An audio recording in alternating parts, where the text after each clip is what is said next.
The assassin.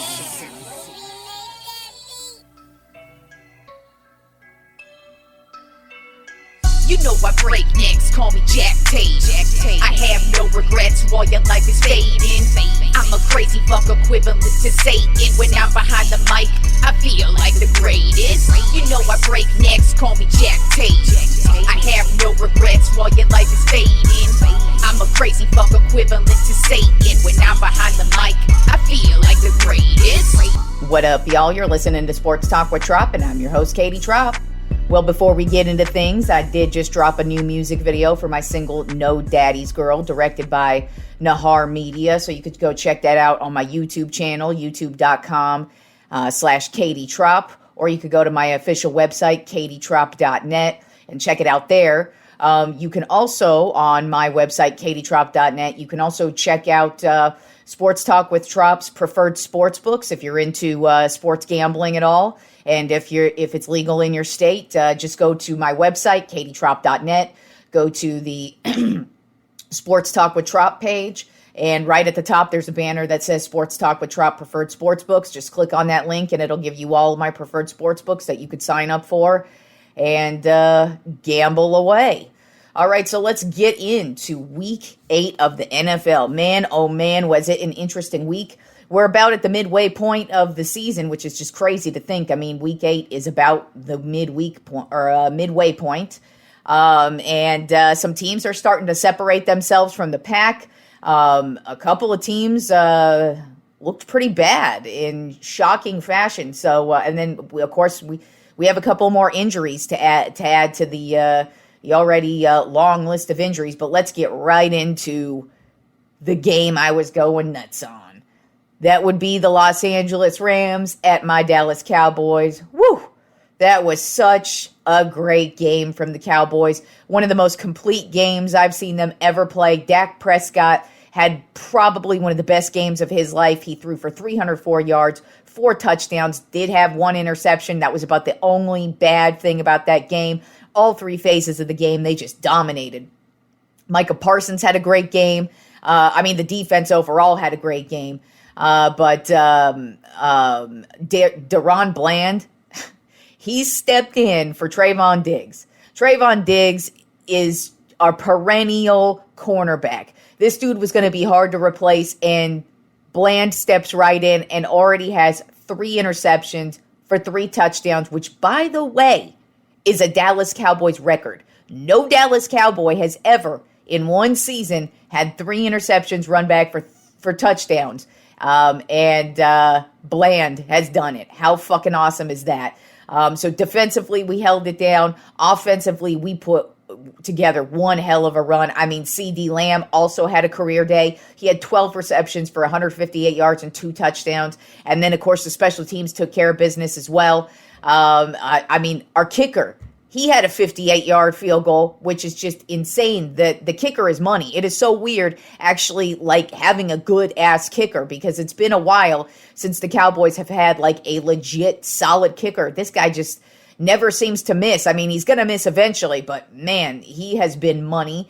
And then we also had a blocked punt. It's just been a great season so far, and when we really put it together after the bye week, Cowboys got the big win, 43-20 over the Los Angeles Rams, and it was nice to see, but the real test is going to be coming this week in Philly. Moving on to the Jacksonville Jaguars at the Pittsburgh Steelers. This was a pretty difficult battle for the Jaguars. The Jaguars did get the win, 20-10, but the Steelers defense really held it down, but their offense let them down as they usually do. Kenny Pickett actually ended up getting injured in this one, and so their backup Mitch Trubisky ended up having to come in, and he looked about as shitty as Kenny Pickett did. But then turning to the other side of the ball, the Jaguars, they are now on a 5-game winning streak. They are looking like one of the best teams in the league. Trevor Lawrence had a great game, 292 yards, a touchdown, and 1 bad interception, which he even knew was that was stupid as fuck. But hey, he came right back out and just held it down and did not let it get him down.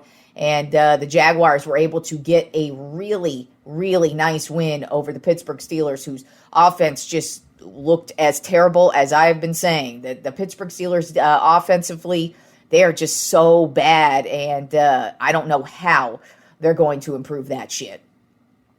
Then we had the Minnesota Vikings at the Green Bay Packers. Kirk Cousins has actually been having a really, really good year.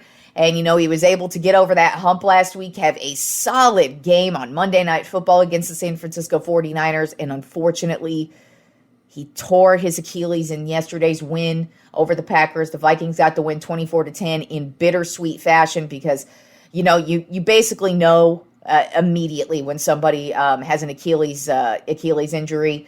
You could just pretty much tell immediately, and you knew right when it happened to Cousins that it was not going to be good. And the MRI confirmed it today. He is done for the rest of the season, which just really sucks for the Vikings because they really just have now started to get going. And now this pretty much seals the deal. Their season's pretty much done. I mean, it's tough to say that week 8, but, Cousins going out, that's takes a lot out of the wind of their sails. But and then you turn to the other side here, and the Green Bay Packers are just looking worse and worse as the season rolls on. Jordan Love is just looking terrible, and who knows what's going to happen with this Packers team, but they're probably going to have a pretty high draft pick come next year. But bittersweet win for the Vikings, and terrible loss for the Packers at home nonetheless. Then we had the Atlanta Falcons at the Tennessee Titans, and the Titans just put together a really solid game. They got the win 28-23. Will Levis had to step in at quarterback for Tannehill, who injured his ankle last week in London, or 2 weeks ago, in London. So Will Levis, he fell far in the draft. He wasn't really expected to fall as far as he did, but he did. And this is why you don't feel sorry for the dudes that fall, because guess what? He ended up having a great game yesterday. He passed for 238 yards and had 4 touchdowns. So, he stepped it up when he needed to. And the way I see it is, I wouldn't be shocked if Levis ends up taking over for Tannehill. And if he doesn't take over for Tannehill, you kind of look at it and you go, maybe in the offseason, the Titans might want to think about moving off of Tannehill and start turning towards Levis, because Levis, he's going to get his opportunity. Chances are he's probably going to be playing again this week. So he's getting his chance and he's getting his opportunity. And that's why, yes, it looks shitty on draft night that he fell and, oh my God, let's all start crying for him. But it's like, no, dude, he's getting his shot. He's getting drafted into the NFL, and here he is. He's getting his shot at a starting quarterback opportunity. And Act 1 looked pretty goddamn good. So we'll see what he's got in Act 2. And then, of course, Derrick Henry went off. He had 101 yards. DeAndre Hopkins had his best game in a Titans uniform. Levis was like, oh, this is all I need to do. Toss the ball up to Hopkins and he'll take care of the rest. Hopkins had 128 yards and 3 touchdowns. So big ass game from Hopkins, and a terrible game for the Falcons. Desmond Reader ended up leaving the game with a concussion, so they ended up having to bring in, I can't even remember who they brought in at quarterback for him, but regardless, Falcons are starting to nosedive, and the Titans had a pretty solid game. Then we had the New Orleans Saints at the Indianapolis Colts, and the Saints put together probably their best game of the season. Overall, I mean, defensively, they really put it down, but offensively, this was finally their game. They went off. They got the win 38-27. Derek Carr, 310 yards and 2 touchdowns. And Rashid Shaheed was his receiver of choice, 153 yards and a touchdown. Alvin Kamara also had 2 touchdowns on the day. So the Saints finally put together a really, really good game offensively. And then defensively, they did their thing. And Saints starting to get rolling, it looks like. Then we had the New England Patriots at the Miami Dolphins. And Tua Tagovailoa still owns Bill Belichick's ass. Bill Belichick can't figure it out. He can't figure out how to get a win against Tua. But Tua absolutely dominated yesterday in a big win for the Dolphins, 31-17. Tua had 324 yards, 3 touchdowns, and an interception. Raheem Mostert had 46 yards on the ground and a touchdown. And then Jalen Waddle had a huge day, 121 yards and a touchdown. And then Tyreek Hill also had a big day. He had a touchdown. And not only did he have a touchdown, but he also went for over 1,000 yards, and he became the first player to go for over 1,000 yards receiving it by week 8. So the guy is setting a record pace. I don't know how you're going to be able to stop him other than injury, but the Dolphins put away the New England Patriots yesterday, 31-17. Then we had the snooze fest of the day, the New York Jets at the New York Giants. Neither one of these teams wanted to score a touchdown. Like, whoa. I believe, I can't remember which team it was. I'm pretty sure it's the Giants. They had like -9 passing yards, I believe. Something really, really terrible like that. I mean, Tyrod Taylor, he got injured, so they had to bring in some rando quarterback with the last name of DeVito, some dude I've never even heard of. And I mean, it was just field goal fest, and it was just so pathetic too, because the Giants had a 4th and 1. So they had, and they're in field goal position. So, you know, you can't blame the Giants for taking the points. I mean, in my opinion, that's what you do. You take the points. But what happened is their kicker ended up missing the kick and giving the Jets the ball back. And, you know, usually you don't expect the Jets to drive it down the field. Well, guess what? Zach Wilson put together his 2 best throws of the day on this drive, and he was able to get the Jets within field goal position, and they were able to tie up the game at 10. Yeah, so they went into overtime, tied at 10. That's how pathetic and shitty this game was offensively. Then going into overtime, Giants get the ball to start, and the Giants did what they did offensively, sputtered, gave the Jets the ball back, and somehow the Jets managed to get into field goal position, and they were able to get the win 13-10. I'm honestly shocked this game did not end in a tie at 10, because that is how pathetic this game was offensively. But woo, that was probably the worst game of the year, at least so far, because, whoa, I mean, neither team was even interested in scoring a touchdown yesterday. Then we had the Philadelphia Eagles at the Washington Commanders. The Commanders were making this a game to start. I mean, Sam Howell went off. He had 397 yards and 4 touchdowns on the day. But the Eagles do what the Eagles do, and they ended up getting the win 38-31. They were able to just make the big fourth quarter push and just do what they do. That's why the Eagles are probably right now the best team in the league, because they just know how to get the job done. Jalen Hurts ended up having 4 touchdowns on the day, and in the fourth quarter, they scored 21 points. Like I said, they were down for most of the game, but they just brought it back in the fourth quarter, and were just able to hold on. A.J. Brown just continues to dominate through the air. He had 130 yards and 2 big-ass touchdowns on the day. And the Eagles, they are 7-1 and got the big win. And the Commanders just continue to circle the drain. And they just look really, really bad. And they're just in such disarray. And Ron Rivera looks really confused throughout the game. So, I don't know, this guy might want to just retire and head off into the sunset at this point. Then we had the Houston Texans at the Carolina Panthers, and congratulations to the Panthers. They were finally able to get their first win of the season. They won 15-13. And, you know, like I was saying on Friday's show, I went with the Texans, but hesitantly, because, you know, the Texans, you just can't trust them. And the Panthers were due for a win. I didn't really think the Panthers were going to go winless this season. So they did finally get their win. Bryce Young had a really good day, 235 yards and a touchdown. Adam Thielen had 72 yards. So they just were able to finally put together a solid game and finally get the win. Then we had the Cleveland Browns at the Seattle Seahawks, and this was a game. I mean, Seattle came right out, and they just had the lead going into halftime. But then the Browns were finally able to put together some drives, and it looked like they might hang on to it, but then the Seahawks just got the better of them. They got the game-winning drive, and Geno Smith had the game-winning TD pass, and they would go on to win 24-20. Geno Smith had 254 yards and 2 touchdowns, 2 interceptions on the day. Kenny Walker III had 66 yards on the ground. But the Browns defensively still getting shit done, but offensively just sputtering and looking terrible. Oh, by the way, Deshaun Watson still didn't play. His ass was on the sideline. Way to go, Browns, with that trade. Then we had the Kansas City Chiefs at the Denver Broncos. The Broncos have not beat the Chiefs since Peyton Manning played for the Broncos. Yeah, they have lost 16 games straight to the Kansas City Chiefs.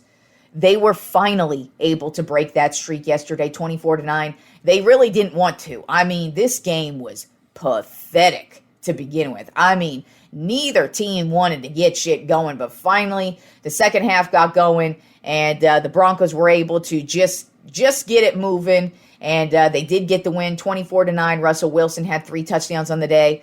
Patrick Mahomes had probably the worst game of his career. He threw a couple of really bad interceptions. He had a fumble. He was running for his life. And, I mean, I've been saying it the last couple of weeks pretty much with the Chiefs is they don't really have any offensive weapons beyond Kelsey. Everybody else is basically just like wide receiver by committee. They're like running back by committee. And other than Kelsey, there is no regular source of offense. And the more and more that you're going to have to rely on Mahomes, it kind of feels like he might end up getting injured at some point, just because so much is going to be put on him and Kelsey as well that I don't know, something bad could happen, or eventually at some point other teams are going to figure them out. And, you know, you got teams like the Bengals who are on a hot streak right now, who already own the Chiefs at this point, just historically in the playoffs. And it's just kind of like with the Chiefs, I expect them to make the playoffs for sure. I'm not looking at the Chiefs like, oh my God, they're not going to make the playoffs. No, I'm looking at the Chiefs like once they make the playoffs, it's going to be an uphill battle because they have nobody reliable beyond Travis Kelce, and that's becoming a problem, and it was a huge problem yesterday. I mean, I'm not shocked that the Broncos were finally able to step it up. This is a division battle, and yes, the Chiefs have their number, but that's the thing about division battles. Anything can happen, and anything did happen in yesterday's big win for the Broncos, who are finally starting to put together something here, even though I still don't believe in the Broncos. Then we had the Baltimore Ravens at the Arizona Cardinals. The Cardinals actually did make this game interesting, but the Ravens still got the win in the end, 31-24. Gus Edwards, actually, he had a big game for the Ravens. Finally, somebody else on offense stepped it up besides Lamar Jackson. Edwards had 80 yards and 3 touchdowns on the day.